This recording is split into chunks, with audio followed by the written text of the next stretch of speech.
तो मेरा पहला क्वेश्चन ये है कि I want you to explain to our audience how is the birth of the universe, ऐसा क्या हुआ, कैसे हुआ, and where does lord Brahma, Vishnu and Shiva fall into place?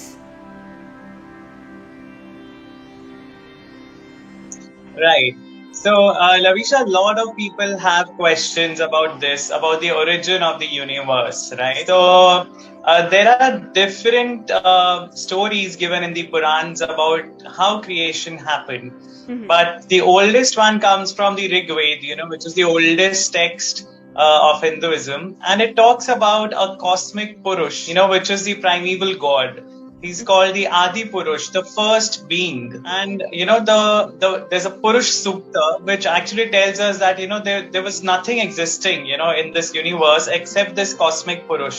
And this supreme being, the supreme god, encompassed the entire universe, the entire creation. There was nothing existing beyond him.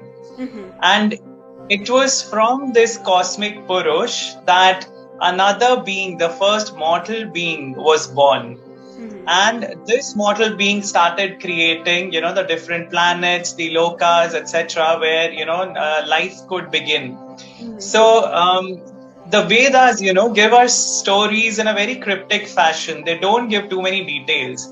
So these are verses which are written in Vedic Sanskrit, which is also a little difficult to understand. It's a little more complicated than the regular Sanskrit you find in the later epics. Mm-hmm. And, the Vedas give the beginning of the story. Mm-hmm. So the Purans actually detail it further. There we come to know about Lord Vishnu, as the Adi Purush, from whose navel emerges a lotus in which is sitting Brahma. Mm-hmm. And Brahma is the creator god. He begins the process of creation in the true meaning of the world, because before him, before the presence of Brahma, there's only Lord Vishnu who's existing in the universe, and he's lying on an ocean of water which has come from his own body. So he is self-sustaining, self-existent, and there is no one that exists without him, before him, after him. So when he wishes, there's a desire from him to start creation, and that's when Brahma manifests.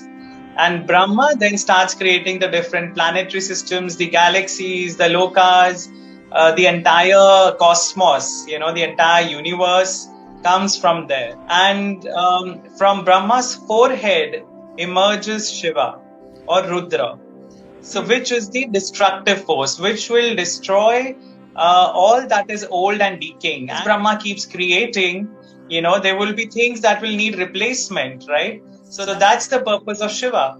That's the purpose. He's not a destroyer in the negative sense of the word. Yeah. He's removing all that is old and it is not needed anymore to replace it with something new.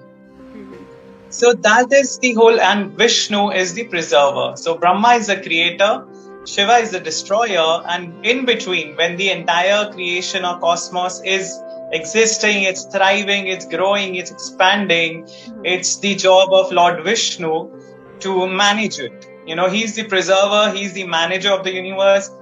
He makes sure that the balance between good and evil always is maintained.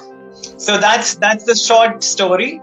Of course, different Purans have different versions, but this is sort of the common gist, coming from all the different scriptures that exist. Okay, I mean, we all know that we've heard about these things, but I guess हमें पता नहीं था कि actual में ये शुरुआत हुई कैसे थी, and what, we know their roles, Lord Vishnu is the preserver, Lord Shiva is the destroyer, but कभी-कभी हम उनके roles को भी misinterpret कर देते हैं, and we're like, wait, but what does this happen? So I'm glad कि ये चीज़ clear हो गई है कि now we know what the role is and what their purpose is for each, because everyone has a different purpose. Every Lord has a different purpose in terms of creating it, maintaining it, and making sure that everything is balanced out and all those sort of things.